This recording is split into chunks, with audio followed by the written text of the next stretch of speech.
The Honourable Dr Nick Smith. Mr Speaker, there is much of which Ruth Dyson said about the importance of Riccarton Bush to the heritage of Christchurch and Canterbury, of which I agree, and that is why the Local Government and Environment Select Committee unanimously recommended that this bill, in the name of the Honourable Jerry Brownlee, the Member of Parliament for Ilam, has broad support.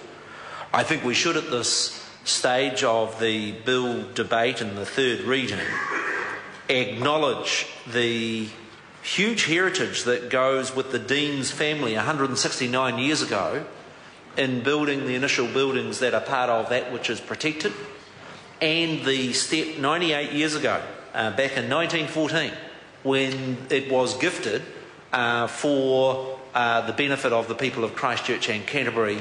It is truly a national icon and treasured area, and this bill quite sensibly updates the governance arrangements for that Riccarton Bush area. I want to join with other members and acknowledge the work of the trustees of Riccarton Bush and the work that they have put into this bill, and I acknowledge that the Member of Parliament for Ilam, Jerry Brownlee, is actually a former trustee of Riccarton Bush. I think a chair, I'm told, of Riccarton Bush, I correct that. I also want to acknowledge that the stand of kakatea trees that is in Riccarton Bush is a reminder of the forest that once covered the bulk of the Canterbury Plains and is of huge significance as part of the natural heritage. And I think at a time where tragically so much of Christchurch buildings have been damaged, that we all are relieved that those buildings that go back to 1843 in Riccarton Bush, including the homestead that was built in the 1850s and parts of it in 1900, have been able to survive the earthquake. So on those things I agree, and there is consensus. I do, though, find some of Ruth Dyson's comments about the broader heritage issues in Christchurch, with the respect to the enormous challenge for my colleague Jerry Brownlee around the earthquake recovery, a bit off beam.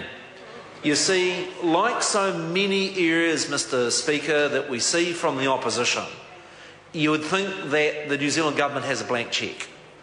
Because if Labour's position truly is as Ruth Dyson expresses, and that is that every heritage building in Christchurch is going to be protected and built, then I say, and I see the Greens interjecting, every single debate we hear in this House, you literally would think that money grows on trees. In fact, I say to the Green Party actually proposed to print money.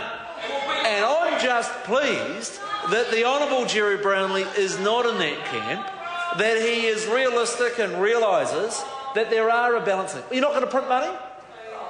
They're not going to print money. Well, I actually specifically heard the leader of the party, say that they are going to print money to be able to rebuild all the heritage in Christchurch. I just simply say to the Green Party, Order. Mr Speaker, the proposals that I've heard that every single piece of heritage in Christchurch can simply be protected by printing money is not. Now, I was referring to the interjection from the Green Party. What I would say to Ruth Dyson and to the member that's just interjected, show us the money. Show us the money. That is, if you are going to go around the people of Christchurch and say that you're going to protect, and the latest we've had is the tunnel building at Littleton, I simply challenge members opposite, show us how you're going to pay for it. Because the last thing the people of Christchurch and Canterbury need is the hollow promises from Labour members around heritage, and I want to simply commend the very realistic and practical approach that Jerry Brownlee has taken around that hugely difficult issue of the heritage that we're going to protect, the making buildings safe, and the $6 billion of public money that Jerry Brownlee has secured for the people of Christchurch in the rebuild of that great city. This bill is a sensible bill that will mean that generations of the people of Christchurch and Canterbury will be able to enjoy both the historic heritage and the natural heritage that is Riccarton Bush. I commend the local member on the work that he has done with this bill, the trustees of Riccarton Bush who have put the work into it, and join with the Select Committee in saying this is a bill of which Parliament should be proud and we should get on and pass. The Honourable Trevor Mallard. Mr Speaker, I stand to support the bill. It's a good bill. It's well supported by the House, and I want to thank the member for bringing it here. Thank you. I call Eugenie Sage.